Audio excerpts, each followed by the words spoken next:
Welcome back to Tip Today. Now, the death of President Michael D. Higgins's dog over the weekend sparked a big reaction online and also featured in almost all news broadcasts on Sunday evening.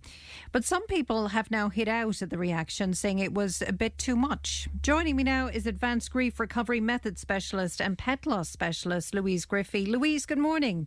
Good morning. How are things? Good to talk to you this morning. Thanks for joining us. What did you make of this, I don't want to say outpouring of grief, but there was a big reaction to the news that poor old Broad had passed away. Exactly. And many people would recognise Broad down through the years. And really, a lot of people can relate this kind of loss. We are a nation of animal lovers. And really, when there is such an outpouring of love, it's because so many of us relate and so many of us have been through such a devastating loss of our animal companions that are part of our family. Yeah. What is it, though, about dog grief, do you think, that kind of polarises people in some ways? I think for a lot of people, if maybe you haven't had a dog, you don't really understand the level of grief that someone can go through when they lose a pet. Of course, it's very hard for many people to understand the form of grief and the form of intense pain that follows the death of any animal companion. And I wouldn't kind of segregate it just to dogs, because people have really intense bonds and connections with all kinds of domestic animals that they're living with. And really, I think that, there is a level of understanding there. On some part, people might, even laugh or this kind of thing, but that's understandable because I suppose they haven't shared a bond and connection maybe with an animal companion that they've lived with even in their house. Yeah. So a lot of times animals, people's lives revolve around their animals, and their whole day is kind of scheduled around their animal's day. So this kind of grief is probably the most unrecognised and discounted grief that's out there at the minute. Do you really think?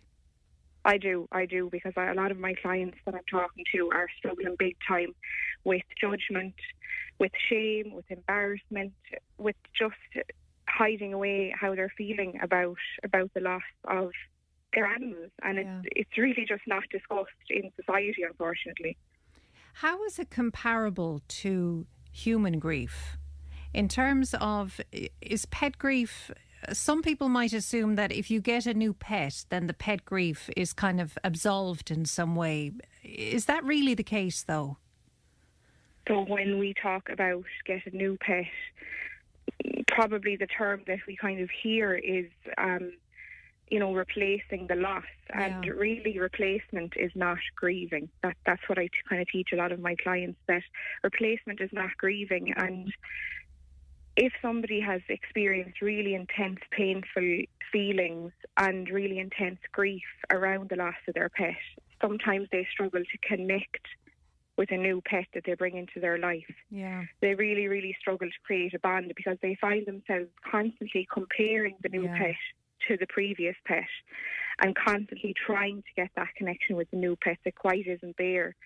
So a lot of people struggle with that. And when we're talking about, I think comparison with human loss and pet loss, there just should be no comparison because everybody is individual and unique in their own grieving process. And I really highly, highly say that, some people may have stronger connections with the animals that they live with than some family members or friends in their lives. And Absolutely. That is the truth. I've heard that time and time again.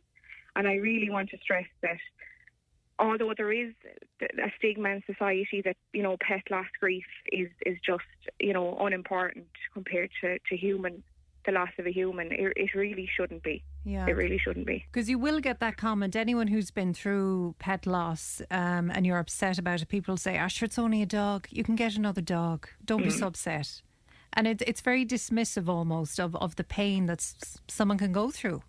And I mean, I'm sorry to say this, but if a grandparent dies or a grandmother dies, you don't say to that person, sure, you can go and get a new grandmother.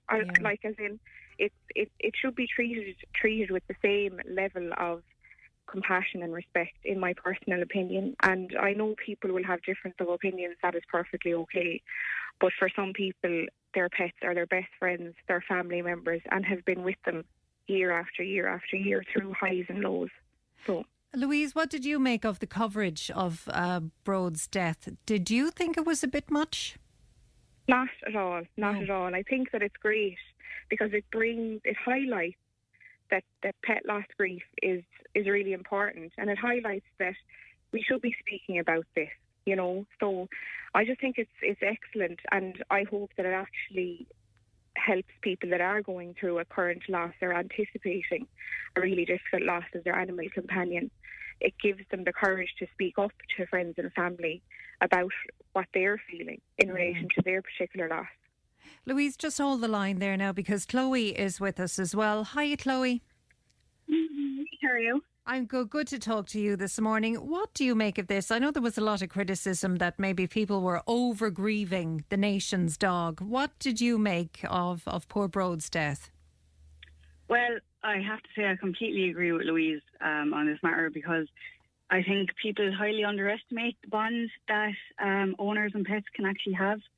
There's such a strong connection from, even if you like rescue a dog or a cat, or you raise them from like a puppy or kitten, they are part of your family. Yeah. So it is a member of your family. What's funny, actually, Louise, and what has stuck in my head with what you said as well was, you know, a lot of people, if they go through that pet loss, you tend to, like you said, try and replace the pet by getting a new dog, and can often end up worse. And that stuck in my head because when we lost our dog a few months ago, we got a puppy. It was probably the worst thing we ever did, because we went from having an old, placid, grumpy old dog who'd lay down to this puppy who just was like a tornado in the house. And I think sometimes that can maybe make that grief worse. Exactly. And when we're talking about grief, what it really is, grief is conflicting feelings caused by the end or change in a familiar pattern of behaviour. So you were familiar to seeing your dog's way of life and everything, and then it can nearly increase the feelings of guilt because there is such a change with the new puppy coming into your lives, and really, like, it can bring grief to the forefront and make it more difficult to heal from the previous experience that you've had. Yeah, and so bringing that new personality, it just brings in something new for you to focus on, and I think that's why people try to replace pets. I actually recently had a loss myself. I had a cat for my whole. It was 2 years. She was 2.5 years old only, but she was with me throughout my pregnancy, and my pregnancy was quite difficult. Oh. And I felt really bonded with her because she had her kittens up on top of me, and when I went into labour, I went into early labour, and she was with me throughout the whole thing, and I really felt that connection, and she was really kind of, I kept calling her Nurse Oreo. Oreo was her name. Lovely. So we were wicked bonded, and when she passed away, I had kept one of her kittens, but I had given it to a family member, so I took it back, and I really tried to, I suppose, bond with that cat and keep myself busy. I went out and I bought new cat bowls, I bought a new bed, I got a new collar. I really tried to focus on that cat just to kind of deal with grief. Yeah. And it's just not the same, you know? I think it's just such a strong bond that people can have with animals, because animals have their own personality as well. Totally. So I actually did animal behaviour in college, and canine obedience training, and through all of my lessons we were taught that, like, each animal has their own personality. So they show you their own true colours, you know, and when you look into a dog's eyes, you can always tell. That's why people say dogs are a better judge of character than most people. Yeah. And Bode was 11 years old, so I mean, he was a big part of the country, you know. He was a big part of the president's life. And Chloe, when you lost Oreo, then were you shocked at the level of grief that you experienced, or how it hit you? Yeah. Oh, I was totally. I'm still devastated, and this is a long time ago, many months ago now. And I've rescued a lot of cats since.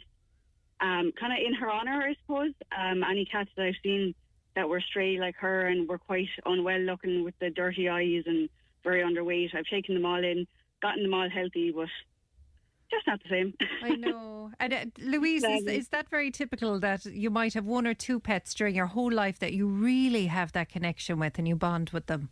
Completely. And like Chloe really, really brilliantly describes, is that the connections that we have with particular pets throughout our lives they're just not the same. And when you think about relationships that we even have with humans, like we get on better with other people based on, you know, our connection with them and their personality type. It's actually quite similar when it comes to animals. And I actually lost both of my dogs within a short space of time with each other back in 2019. Oh, no. And I was absolutely, completely and utterly devastated. I felt that no one understood, and I kind of felt that I did receive the comments, get a new puppy and so on, and I just felt that there was no support there. So this is what kind of spurred me on and inspired me to provide pet loss support in Ireland and further afield because I work online.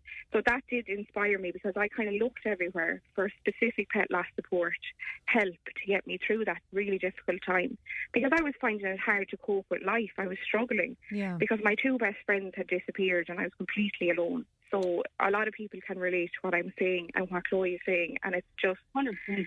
so important to bring this to the public and speak about it as much as possible. Yeah, and for people not to be embarrassed about it. There's nothing to be embarrassed about. Louise, if anyone's looking to contact you, how can they do that? Yeah, I share a lot of helpful tips and advice over on my Instagram. That's _light after loss. Or if people need to contact me, if they would like to get some pet loss support, I provide programs over there on my website, lightafterloss.ie. Okay, Louise and Chloe, ladies, lovely to talk to you both this morning. Thanks so much.